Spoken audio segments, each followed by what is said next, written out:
ሰላም ጤና ይስጥልኝ የአዲስ ቻፕተር ፈርቲሊቲ አፕ ቤተሰቦች፣ በዛሬው ቪዲዮ ስለ ሴቶች ሪፕሮዳክቲቭ ሳይክል ወይም ሚኒስትሬሽን ሳይክል እንመለከታለን። ይህን ካያችሁ በኋላ በእርግጠኛነት ስለ ሚኒስትሬሽን ሳይክል ያላቸው አመለካከት ይቀየራል። ፍጹም በርሄ ነኝ፣ የአዲስ ቻፕተር ፈርቲሊቲ አፕ ፒኤልሲ መስራችና ማኔጂንግ ዳይሬክተር።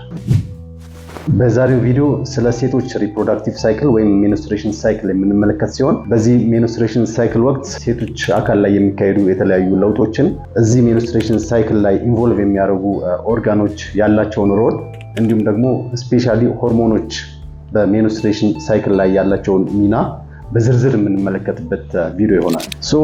አብዛኞቻችን የሴቶች ሪፕሮዳክቲቭ ሳይክል የሚጀምረው ከኦቫሪ ነው የሚመስለን፣ እንቁላል ካለበት ቦታ ነው የሚጀምር የሚመስለን። ይሄ አመለካከት እንግዲህ መስተካከል ይኖርበታል። የሴቶች ሪፕሮዳክቲቭ ሲስተም የሚጀምረው ከኮማንድ ሴንተር ነው። አእምሮ ላይ ካለው ኮማንድ ሴንተር ወይም ደግሞ ሃይፖታለመስ ከሚባል ቦታ ነው የሚጀምረው ማለት ነው። ባጭሩ የሴቶች ሪፕሮዳክቲቭ ሲስተም ሜጀር አክሲሱ ይሄን ይመስላል። ሃይፖታለመስ አንተሪየር ፒቱታሪን ኮንትሮል ያደርጋል። አንተሪየር ፒቱታሪ ኦቫሪን ኮንትሮል ያደርጋል። ኦቫሪ ደግሞ ዩትረስን ለእርግዝና እንዲዘጋጅ መልእክት ይሰጠዋል ማለት ነው። ስለዚህ የሴቶች ሪፕሮዳክቲቭ ሳይክል በምናስብበት ጊዜ ሁልጊዜ ማሰብ ያለብን ሃይፖታለመስ ላይ ምን ይካሄዳል፣ ፒቱታሪ ላይ ምን ይካሄዳል፣ ኦቫሪ ላይ ምን ይካሄዳል፣ ዩትረስ ላይ ምን ይካሄዳል የሚለውን ነገር መመልከት ይኖርብናል ማለት ነው። ስለዚህ ከሃይፖታለመስ ወይም ከኮማንድ ሴንተሩ እንጀምራለን ማለት ነው። እነዚህ ሁለቱ ፒቱታሪ ግላንዶች ናቸው። ይሄ አንተሪየር ፒቱታሪ ግላንድ፣ ይሄኛው ደግሞ ፖስቴሪየር ፒቱታሪ ግላንድ። ምንድነው የሚሆነው? ሃይፖታለመስ ጎናዶትሮፊን ሪሊዚንግ ሆርሞንን ይለቃል ማለት ነው። ወደ ለማን ይለቃል? ለአንተሪየር ፒቱታሪ ግላንድ። እዚህ ጋር ጎናዶትሮፊን ሪሊዚንግ ሆርሞን የሚባለውን ፋክተር ወይም ደግሞ ለዚህ ለአንተሪየር ፒቱታሪ ይለቃል ማለት ነው። ይሄን ጎናዶትሮፊን ሪሊዚንግ ሆርሞን ምንድነው? ጎናዶትሮፊን ሆርሞኖችን እንዲያመነጭ ማለት ነው አንተሪየር ፒቱታሪ ግላንድ። አንተሪየር ፒቱታሪ ግላንድ ይህን ትዕዛዝ ከሃይፖታለመስ ከተቀበለ በኋላ ጎናዶትሮፊን ሆርሞኖችን ያመርታል ማለት ነው። ጎናዶትሮፊን ሆርሞኖችን ያመነጫል። ሁለት ናቸው። አንደኛው ፎሊክል ስቲሙሌቲንግ ሆርሞን፣ ሁለተኛ ሉቲናይዚንግ ሆርሞን ነው ማለት። ስለዚህ ትዕዛዝ የሚጀመረው ቅድም እንዳልኳችሁ ኮማንድ ሴንተሩ ትዕዛዝ የሚሰጥበት ከሃይፖታለመስ ከአእምሯችን ክፍል ከሃይፖታለመስ ጎናዶትሮፊን ሪሊዚንግ ሆርሞን ለአንተሪየር ፒቱታሪ ግላንድ ይላካል። አንተሪየር ፒቱታሪ ግላንድ ደግሞ ጎናዶትሮፊን ሆርሞኖችን ሪሊዝ ያደርጋል ማለት ነው። ፎሊክል ስቲሙሌቲንግ ሆርሞን እና ሉቲናይዚንግ ሆርሞኖች ናቸው። ስለዚህ በቀጣይ ፎሊክል ስቲሙሌቲንግ ሆርሞን ኦቫሪ ላይ የሚኖረውን ሚና እንመለከታለን። የሴት ልጅ በአብዛኛው የሴቶች አቨሬጅ ሚኒስትሬሽን ሳይክል 28 ቀን ነው። ይሄም ኖርማል ሌንግዝ የሚባለው ግን ከ21 ቀን እስከ 35 ቀን ሊደርስ ይችላል ማለት ነው። ስለዚህ አንድ ሴት ሚኒስትሬሽን ሳይክሏ ከ21 ቀን እስከ 35 ቀን ባለው ጊዜ ውስጥ ከሆነ ኖርማል የሚኒስትሬሽን ሳይክል ፔሪድ ነው ያላት ማለት ነው። ምናልባት 26 ሊሆን ይችላል፣ 25 ሊሆን ይችላል፣ 32 ሊሆን ይችላል፣ 28 ሊሆን ይችላል። ስለዚህ በዚህ ሬንጅ ውስጥ ከሆነ ኖርማል ሚኒስትሬሽን ሳይክል ነው ያላት ማለት ነው። ሚኒስትሬሽን ሳይክል ስንል የሚጀምረው ከዴይ ዋን ሚኒስትሬሽኗን ካየችበት ዴይ ዋን የሚቀጥለው ሚኒስትሬሽን እስከምታይበት የዚህኛው የመጨረሻው ቀን ድረስ ያለው ቀን ተቆጥሮ ነው ሚኒስትሬሽን ሳይክል ሌንግዝ የሚባለው ቀኑ የሚባለው ማለት ነው። ከነዚህ ከ21 ቀን ካነሰ 20 ቀን ወይ በ18ኛው ቀን ወይ በ20ኛው ቀን ወይ በ19ኛው ቀን የሚመጣ ከሆነ there is a problem ማለት ነው። ስለዚህ ሕክምና ቦታ ሄዳ ምርመራ ማድረግ ይኖርባታል ማለት ነው። ሴም ቲንግ ከ35 ቀን በላይ ከሆነ ደግሞ ኦቨር ሄዷል ማለት ነው። ስለዚህ ችግር ሊኖር ስለሚችል ከዚህ በላይ ከሆነም ምርመራ ማድረግ ይኖርባታል ማለት ነው። ስለዚህ ቀጥሎ የምንመለከተውን አጠቃላይ የሚኒስትሬሽን ሳይክሉን አቨሬጅ የሚኒስትሬሽን ሳይክል 28 ቀን ላላት ሴት ነው ማለት ነው። ዴይ 1 ኦፍ ዘ ሚኒስትሬሽን ሳይክል፣ ዴይ 28 ኦፍ ዘ ሚኒስትሬሽን ሳይክል ማለት ነው። ይሄ ሚድ ሳይክል ነው ማለት ነው። 14ኛ ቀን እዚህ መጀመሪያ አካባቢ የሚኒስትሬሽኗ ፔሪድ መጀመሪያ አካባቢ ብሊዲንግ ይኖራል። ብዙ ጊዜ ከ4 እስከ 5 ቀን የሚወስድ ብሊዲንግ ፔሪድ ነው የሚኖረው። በዚህ ጊዜ ምንድን ነው የሚከናወነው የሚለውን እንመለከታለን። ቅድም እንዳልኳችሁ ይሄ ሃይፖታለመስ ነው። ይሄ አንተሪየር ፒቱታሪ ግላንድ ነው። እዚህ ጋር ጎናዶትሮፊን ሪሊዚንግ ሆርሞን ይኖራል። ይሄ ጎናዶትሮፊን ሪሊዚንግ ሆርሞን ከሃይፖታለመስ ለአንተሪየር ፒቱታሪ ግላንድ ትዕዛዝ ሲሰጠው ምንን አዘጋጅ እያለው ነው? ጎናዶትሮፊን ሆርሞኖችን አዘጋጅ እያለው ነው እና ሪሊዝ አድርግ እያለው ነው። ስለዚህ ይሄ አንተሪየር ፒቱታሪ ግላንድ ሁለት ሆርሞኖችን ይለቃል፣ ፎሊክል ስቲሙሌቲንግ ሆርሞን እና ሉቲናይዚንግ ሆርሞን። ፈርስት ሌሲ ፎሊክል ስቲሙሌቲንግ ሆርሞን FSH የሚባለውን ይለቃል ማለት ነው። ስለዚህ ኦቫሪ ላይ የሚኖረውን ሮል እዚህ ጋር ሃይፖቴቲካል ኦቫሪ እንሳልና ተለቅ አድርጌዋለሁ። ምናልባት እዚህ ጋር የሚካሄዱትን ፕሮሰሶች ለማሳየት ብዬ ነው። ሁለት ኦቫሪዎች ይኖራሉ ማለት ነው። እዚህ ኦቫሪ ውስጥ ምንድነው የሚኖረው? በመቶ ሺዎች የሚቆጠሩ ፕራይሞዳል ፎሊክሎች ይኖራሉ። ፕራይሞዳል ፎሊክል ማለት ይሄ ኦቨም ነው ወይም ደግሞ እንቁላሉ ነው። እድገቱን ያልጨረሰ እንቁላል ነው። እዚህ ዙሪያ ደግሞ ፎሊክሎች አሉ፣ ትናንሽ ፎሊክሎች አሉ። ስለዚህ ሴቷ ፒውበርቲ ላይ ስትደርስ እንደዚህ አይነት ፕራይሞዳል ፎሊክሎች በመቶ ሺዎች የሚቆጠሩ በሁለቱም ኦቫሪዎቿ ላይ ይኖራሉ ማለት ነው። ሴት ልጅ ሁለት ኦቫሪ ነው ያላት፣ የግራና የቀኝ ኦቫሪ። ሁለቱም ኦቫሪዎቿ ላይ በመቶ ሺዎች የሚቆጠሩ እንደዚህ አይነት ፕራይሞዳል ፎሊክሎች ይኖራሉ ማለት ነው። ስለዚህ ይሄ ፎሊክል ምንድነው ጥቅሙ? ለዚህ ውስጥ ላለው ኦቨም ኖሪሽ ያደርገዋል ማለት ነው፣ እንደ ምግብነት ያገለግለዋል ማለት ነው። ስለዚህ ሁልጊዜ ሜንስትሬሽን ሳይክል በሚጀምርበት ጊዜ እነዚህ ፕራይሞዳል ፎሊክል እድገት ይጀምራሉ። ስለዚህ በየወሩ ኦር በየሳይክሉ ከ10 እስከ 20 የሚሆኑ ፕራይሞዳል ፎሊክሎች እድገት ይጀምራሉ። ምንም ስቲሙሌት የሚያደርጋቸው ሆርሞን አይፈልጉም። በራሳቸው ጊዜ ነው አውቶማቲካሊ ማደግ የሚጀምሩት ማለት። ስለዚህ እነዚህ ወደ ምን ይቀየራሉ?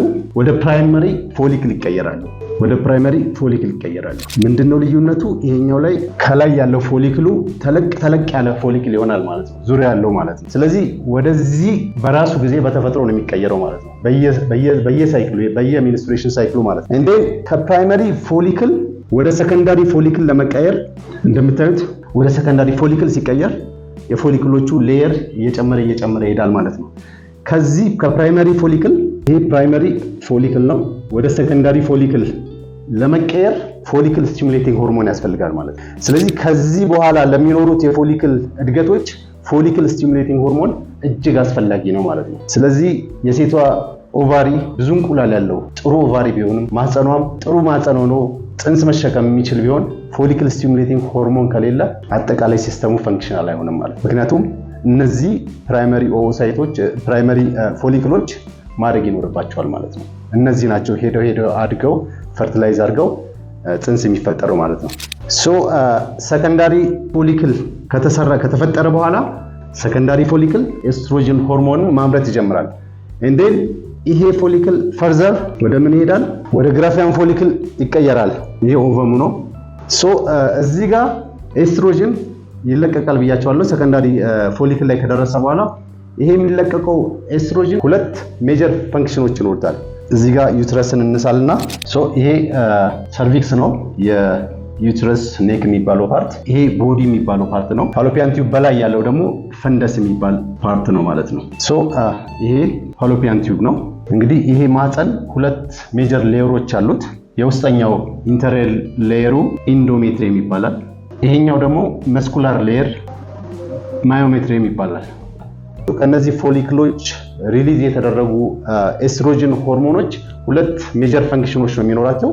አንደኛው ወደ ማህፀን ወደ ዩትረስ ይሄድና ጽንስ ወይም ደግሞ ፎሊክል የተዘጋጀ ፎሊክል እየመጣ ስለሆነ ተዘጋጅ የሚል መልእክት ያስተላልፍለታል ማለት ነው። ስለዚህ ለኢንዶሜትሪየም የውስጠኛው የማህፀን ክፍል ይሄ መልእክት እንደደረሰው ኢንዶሜትሪየም ስታርትድ ቲክኒንግ መወፈር ይጀምራል ማለት ነው። ሴሎቹ ፕሮሊፍሬት ማድረግ ይጀምራሉ ማለት ነው። ስለዚህ ይሄ ስቴጅ ፕሮሊፍሬሽን ስቴጅ እንለዋለን ማለት ነው። የዩትራይን ፕሮሊፍሬሽን ስቴጅ እንለዋለን ማለት ነው። ስለዚህ በዚህ መንገድ ኤስትሮጅን ዩትረስን ወይም ደግሞ ኢንዶሜትሪየምን ጽንስ ለመቀበል እንዲዘጋጅ መልእክት ያስተላልፋል ማለት ነው። ሁለተኛው የኤስትሮጅን ፈንክሽኑ ምንድነው? ወደ ሃይፖታለመስ እና አንተሪየር ፒቱታሪ ግላንድ በመሄድ በቂ ኤስትሮጅን አለን የሚል መልእክት ሲሰጣቸው ምን ማለት ነው? ፎሊክሎቹ በደንብ እያደጉ ነው የሚል መልእክት እየሰጠ ነው ማለት ነው። ይህንን መልእክት ሲሰጣቸው አንተሪየር ፒቱታሪ ግላንድ ፎሊክል ስቲሙሌቲንግ ሆርሞንን ሪሊዝ ማድረግ በጣም ይቀንሳል ማለት ነው። ምክንያቱም በቂ ኤስትሮጅን አለ ማለት ሴንስ የሚያደርገው ፎሊክሎቹ በደንብ እያደጉ ነው ማለት ነው። ስለዚህ ፎሊክል ስቲሙሌቲንግ ሆርሞንን መልቀቅ ያቆማል ማለት ነው። ስለዚህ ይሄንን በሚያደርግበት ጊዜ በማደግ ላይ ያሉ ፎሊክሎች እንግዲህ ምናልባት እነዚህ ፎሊክሎች ሲያድጉ ሁሉም በኩል አይደለም የሚያድጉት። አስተዳደጋቸው በጣም ይለያያል። ፈጥነው የሚያድጉ አሉ፣ በጣም ስሎሊ የሚያድጉ ደግሞ ይኖራሉ። ስለዚህ ልክ ለነ አንቴሪየር ፒቱይታሪ ግላንድ ኤስትሮጅን መልክ ሲያስተላልፍና ፎሊክል ስቲሙሌቲንግ ሆርሞን ሲቀንስ በፎሊክል ስቲሙሌቲንግ ሆርሞን አማካኝነት እድገታቸውን የሚያከናውኑ የነበሩት ፎሊክሎች በሙሉ ዲጀነሬት ያደርጋሉ ማለት ነው። እድገታቸውን ያቆማሉ ማለት ነው። ስለዚህ ከ10 እስከ 20 ያለው የነበረው መጀመሪያ ፕራይሞርዲያል ፎሊክል እድገት ጀምረው የነበሩት በሙሉ አይጨርሱም ማለት ነው። በመሃል ላይ በጣም ኮምፒቲሽን ስለሚኖር በደንብ ያደገው በጣም ኤስትሮጅን ስለሚለቀቅ እሱ በራሱ ጊዜ እድገቱን ስለጨረሰ እዛ ላይ ይቆማል። እነዚህ ግን በማደግ ላይ የነበሩት ዲፔንድ የሚያደርጉት በፎሊክል ስቲሙሌቲንግ ሆርሞን ስለነበረ እድገታቸው ይቆማል፣ ዲጀነሬት ያደርጋሉ ማለት ነው። ስለዚህ ተፈጥሮ በየሳይክሉ አንድ ስትሮንግ የሆነ ቫያብል የሆነ ፎሊክል ያዘጋጅልናል። ይሄ ኔቸር የሰጠችን ጊፍት ነው እንግዲህ። ስለዚህ አንድ ግራፊያን ፎሊክል በደንብ ያደገ ነው የሚኖረው። እሱ በደንብ ኤስትሮጅን ስለሚለቅ አንቴሪየር ፒቱይታሪ ግላንድ ሉቲናይዚንግ ሆርሞንን ሪሊዝ ያደርጋል ማለት ነው። ሶ ይሄ ሉቲናይዚንግ ሆርሞን ቀጥታ የሚመጣው ኢፌክቱ እዚህ ጋር ያለው ግራፊያን ፎሊክል ላይ ነው ማለት ነው። ይሄ ሉቲናይዚንግ ሆርሞን ግራፊያን ፎሊክልን ራፕቸር እንዲያደርግና እንቁላሉን ሪሊዝ እንዲያደርገው ያደርጋል ማለት ነው። ሶ እዚህ ውስጥ ያለችው እንቁላል ትወጣለች ማለት ነው። በማን አማካኝነት? በሉቲናይዚንግ ሆርሞን አማካኝነት ማለት ነው። ስለዚህ የሉቲናይዚንግ ሆርሞን አንዱና ዋነኛ ፈንክሽኑ እንቁላል ኦቭሌት እንዲደረግ ራፕቸር አድርጎ ከግራፊያን ፎሊክል እንቁላል ሪሊዝ እንዲደረግ የማድረግ ሮል ነው ያለው ማለት ነው። ስለዚህ ይሄንን ኦቭሌሽን ብለን እንጠራዋለን ማለት ነው። ይሄ ኦቭሌሽን ሀፕን የሚያደርገው ሚድ ሳይክል ላይ ነው ማለት ነው። ለዚህኛዋ በ14ኛው ቀን አካባቢ ማለት ነው። ሶ ይሄ እንቁላል ከወጣ በኋላ ተፈጥሮ የምታከናውነው ደግሞ በጣም የሚገርም ነገር አለ። ሶ እዚህ ስቴጅ ላይ ኤስትሮጅን እና ፎሊክል ስቲሙሌቲንግ ሆርሞን በመኖራቸው ፋሎፒያን ቲዩብ በተፈጥሮ የሚያከናውነው በጣም የሚገርም ፌኖሜን አለ። ምንድነው የሚያደርገው? ይሄ ፊንገር ላይክ የሚመስለው ስትራክቸር ኦቫሪ ጋር ይጠጋና ያሻሻል። ያበጠችዋን ፓርት ይፈልጋል። ያበጠችዋ ፓርት ማለት ልትወጣ የተዘጋጀች ኦቫ ወይም ኦቨም አለች ማለት ነው። ስለዚህ ልክ ያቺ እንቁላል ሪሊዝ ስትደረግ ካፕቸር አድርጎ ያስገባታል ማለት ነው። ስለዚህ እንቁላሏ እዚህ ውስጥ አረፈች ማለት ነው። ሶ አሁን እንቁላሉ እዚህ ካረፈ በኋላ ሁለት ፌኖሜናዎች ነው የሚኖሩት። እነሱን ፌኖሜናዎች እንመለከታለን ማለት ነው። ስለዚህ እንግዲህ ይሄ ግራፊያን ፎሊክል እንቁላሉ ራፕቸር ሆኖ እንቁላሉ ከወጣ በኋላ ወደ ሌላ ስትራክቸር ነው የሚቀየረው። ሶ ይሄ ስትራክቸር ኮርፐስ ሉቴም ይባላል። ስለዚህ ይሄ ኮርፐስ ሉቴም ዋና ዓላማው ፕሮጀስትሮን ሆርሞን ማምረት ነው። ስለዚህ ይሄ እንቁላል ፈርቲላይዝ ሊሆን ይችላል፣ ፈርቲላይዝ ላይሆን ይችላል። ስለዚህ ሁለት ሲናሪዮች ይኖሩናል ማለት ነው። ምን ሀፕን ሊያደርግ እንደሚችል ከዩትረስ ጋር በተያያዘ ማለት ነው። ስለዚህ የመጀመሪያው ሴናሪዮ ፈርቲላይዜሽን ሀፕን ካላደረገ ነው። ሶ ስፐርም ከሌለ ወይም ግንኙነት ካልተካሄደ የዚህ እንቁላል ፌቱ ምንድን ነው? ይሄ እንቁላል 24 ሰዓት ድረስ ሊቆይ ነው የሚችለው። ከ24 ሰዓት በኋላ ከስፐርም ጋር ካልተገናኘ ፌቱ መሞት ነው። ስለዚህ ከ24 ሰዓት በኋላ ይሄ እንቁላል ይሞታል። እዚህ ጋር ኮርፐስ ሉቴም ቅድም እንዳልኳችሁ ፕሮጀስትሮንን ሴክሬት ማድረግ ይጀምራል። እንቁላሉን ከለቀቀ በኋላ ግራፊያን ፎሊክል ወደ ኮርፐስ ሉቴም ስትራክቸር ከተቀየረ በኋላ ይሄ ኮርፐስ ሉቴም ፕሮጀስትሮንን ማምረት ይጀምራል። ጊዜያዊ የሆርሞን ማመንጫ ሆኖ ነው የሚያገለግለው ለሴቶች። ስለዚህ ይሄ ኮርፐስ ሉቴም ፕሮጀስትሮን ያመርትና ወዴት ይልካል? ወደ ማህፀን ይልካል። ወደ ማህፀን ይልክና እየመጣ ነው ጽንስና በደንብ ተጠናክረ ጠብቅ፣ በደንብ ተዘጋጅ ተጠብቅ የሚል መልእክት ያስተላልፍለታል ማለት ነው። ስለዚህ ፕሮጀስትሮን ምን ይፈጥራል ማለት ነው? እዚህ ማህፀን ላይ እንደገና ሌላ ሌየር እንዲፈጠር ይሆናል ማለት ነው። በፕሮጀስትሮን አማካኝነት ሌላ ሌየር ይፈጠራል። እንደገና በኤስትሮጅን የተፈጠሩ የነበሩ ቀጫጭን አርተሪዎች ነበሩ። እነሱ ኮይልድ ይሆናሉ ወይም ስፓይራል ይሆናሉ ማለት ነው።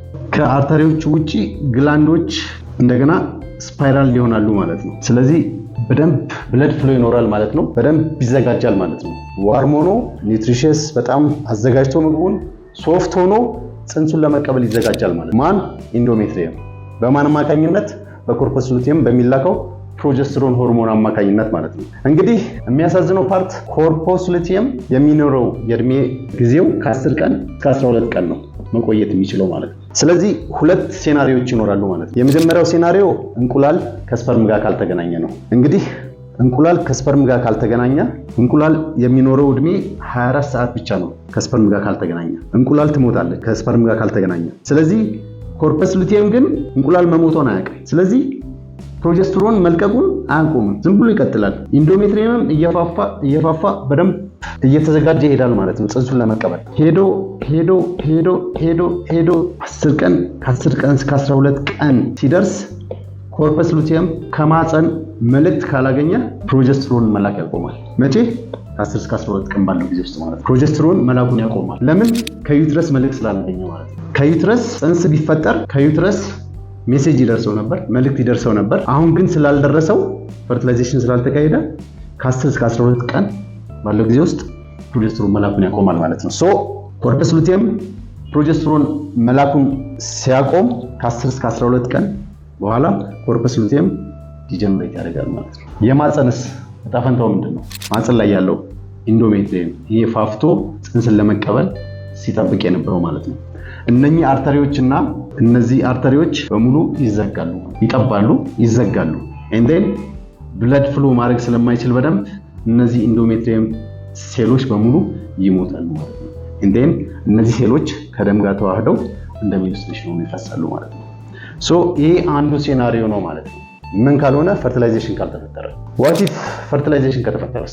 አንድ ስፐርም ኖሮ ከእንቁላሉ ጋር ከተገናኘ ዩትረስ ውስጥ ይገባል። ዩትረስ ውስጥ የተወሰነ ቀን ከቆየ በኋላ ኢንዶሜትሪየም ላይ ሄዶ ኢምፕላንት ያደርጋል። ሶ ኢንዶሜትሪየም ላይ ሄዶ ኢምፕላንት ካደረገ ኮርፐስ ሉቲየም ዊል ኮንቲኒው ፕሮቫይዲንግ ፕሮጀስትሮን መስጠቱን ኮርፐስ ሉቲየም ይቀጥላል ማለት ነው፣ አያቆምም። ለምን? ይሄ ብላስቶሲስት ኢምፕላንት ያደረገው ኢንዶሜትሪየም ላይ አንድ ኬሚካል ይለቅለታል። ለማን? ለኮርፐስ ሉቲየም። ምን የሚል መልእክት ነው የሚልክለት? ኢምፕላንት አድርገናልና ፕሊዝ ኮንቲኒው ፕሮጀስትሮን ሪሊዝ ማድረጉን ቀጥልበት ይለዋል። ስለዚህ ኮርፐስ ሉቲየም ፕሮጀስትሮኑን ሰፕላይ ማድረግ ይቀጥላል ማለት ነው። ኤንዴን ይሄ ፓርት በደንብ ኖሪሽ እያደረገ ይሄዳል ማለት ነው። ብላስቶሲስቱ እያደገ ይሄዳል ማለት ነው። ይሄ ኢምፕላንት ያደረገው ብላስቶሲስት ምንድነው? ኢምብሪዮ ኢምፕላንት ያደረገው ኢምብሪዮ ምንድነው የላከው ለኮርፐስ ሉቲየም? HCG ቤታ HCG ወይም ደግሞ HCG ሂውማን ክሮሚክ ጎናዶትሮፊን ይሄን ነው የሚልከው። HCG ነው የሚልክለት ማለት ነው። ስለዚህ HCG ሲደርሰው ኢምፕላንት አድርጌያለሁና ፕሊዝ ቀጥል እያለው ነው ያለው። ስለዚህ ፕሮጀስትሮኑን ይልካል ማለት ነው። እና ይሄ ጽንስ እያደገ ይሄዳል። ከዛ በኋላ ይሄ ኮርፐስ ሉቲየም ከ3 ወር እስከ 4 ወር ድረስ ፕሮጀስትሮን ሰፕላይ እያደረገ ይቆያል ማለት ነው። ወረቦት ከ3 ወር እና ከ4 ወር በኋላስ ምን ይሆናል? ኢምብሪዮ የራሱን የሆነ ፕላሴንታ ዴቨሎፕ ያደርጋል። የራሱን የሆነ ፕላሴንታ ዴቨሎፕ ስለሚያደርግ ኤስትሮጅን እና ፕሮጀስትሮን ራሱ ፕሮዲውስ ማድረግ ይጀምራል ማለት ነው። ስለዚህ ከ3 እና ከ4 ወር በኋላ ኮርፐስ ሉቲየም አያስፈልገውም ማለት ነው። አመስግኖ ይሸኘዋል ማለት ነው። ኤንዴን ከ3 ወይ ከ4 ወር በኋላ ኮርፐስ ሉቲየም ዲጀነሬት ያደርጋል ማለት ነው። ኤንዴን ምናልባት ይሄ ቤታ HCG ወይም HCG የምንለው ለኮርፐስ ሉቲየም የሚላከው በዚህ በኢምብሪዮ ፕሮዲውስ የሚደረገው ከሽንት ጋር ተቀላቅሎ ይወጣል። ሶ ሴቶች ፕሬግናንሲ ቴስት የምታደርጉት ብዙ ጊዜ ይሄን HCG ከሽንት ጋር ተቀላቅሎ የሚወጣውን ነው ማለት ነው። በደም የእርግዝና ምርመራ የሚደረገው ይሄ HCG ነው ማለት ነው። ሶ ዲስ አር ዘ ቱ ሴናሪዮች ናቸው። አሁን ፕሮጀስትሮንም ኤስትሮጅንም ማምረት ጀምሯል። በፊት ኮርፐስ ሉቲየም ነበር የሚያመርተው፣ አሁን ደግሞ ራሱ ኢምብሪዮ ማምረት ጀምሯል። ስለዚህ ብዙ ፕሮጀስትሮንና ኤስትሮጅኖች አሉ ማለት ነው። እነዚህ ስላሉ ጎናዶትሮፊን ሃይፖታለመስ እና አንተሪ ፒቱይተሪ ግላንድ እነዚህ መጠናቸው ሃይ በሆነበት ሃይፖታለመስ ለዚህ ትዕዛዝ አይሰጥም። ምን ፎሊክል ስቲሙሌቲንግ ሆርሞን አምርት ብሎ አይሰጠውም። ምክንያቱም ዊ ዱ ሃቭ አማውንት ኦፍ ሃይ ሌቨል ኦፍ ፕሮጀስትሮን እና ኤስትሮጅን ስላለን አምርት ብሎ አይሰጠውም ማለት ነው። ስለዚህ ሳይክል አይኖረንም ማለት ነው። ሶ ሃይፖታለመስ ትዕዛዝ አይሰጥም ለአንተሪዮ ፒቱይተሪ ግላንድ። ስለዚህ ፎሊክል ስቲሙሌቲንግ ሆርሞን እና እዚህ ጋር ኢኒሺየት አይደረግም ማለት ነው። ፕራይመሪ ፎሊክል ወደዚህ ግሮዙን እንዲቀጥል ኢኒሺየት የሚያደርግ ፎሊክል ስቲሙሌቲንግ ሆርሞን አይለቀቅም ማለት ነው። ስለዚህ ምንም አይነት እርግዝና አይመጣም ማለት ነው። ሶ ዲስ ኢዝ ኦቨርኦል የሴቶች ሪፕሮዳክቲቭ ሳይክል ይሄን ይመስላል። ስለዚህ 14ኛው ቀን ላይ ቅድም እንዳልኩት የኦቭዩሌሽን የሚካሄድበት ነው። ሴቶች እንግዲህ ከሞላ ጎደል እንደተመለከታችሁት የሜንስትሬሽን ሳይክል ሂደቱ ከሃይፖታለመስ ጀምሮ እስከ ዩትረስ ድረስ ያለውን ባጭሩ ይሄን ይመስላል። ሶ ሁለት ሴናሪዮች ናቸው ሊኖር የሚችሉት። ጽንስ ሊፈጠር ይችላል ወይም ደግሞ ጽንስ ላይፈጠር ይችላል በተለያየ ምክንያት ማለት ነው። ሶ ጽንስ ከተፈጠረ እንግዲህ ሂደቱን አይተናል። ጽንስ ካልተፈጠረ ግን በየወሩ የምታዩት ሜንስትሬሽን ፔሪድ ላይ የምታዩት ፈሳሽ ግን እንቁላሉ ሳይሆን ኢንዶሜትሪየም ላይ የፈረሱ ሴሎች እንዲሁም ከዚህ የወጡ ደሞችን አጠቃላይ የያዘ ፈሳሽ ነው ማለት ነው። እንግዲህ የዛሬው ቪዲዮ ይሄን ይመስል ነበር። በፈርቲሊቲ እና በኢንፈርቲሊቲ ዙሪያ ጠቃሚና አስተማሪ ቪዲዮ እንዲደርሳችሁ ይሄን ቻናል ሰብስክራይብ እያደረጋችሁ ቤተሰብ ሁኑ። ጥያቄ፣ አስተያየት ወይም ቀጣይ እንድንሰራላችሁ የምትፈልጓቸው ቪዲዮዎች ካሉ ኮሜንት ሴክሽን ላይ አስቀምጡልን። ጹምበሬ ነበርኩ ከአዲስ ቻፕተር ፈርቲሊቲ ሀብ። እናመሰግናለን።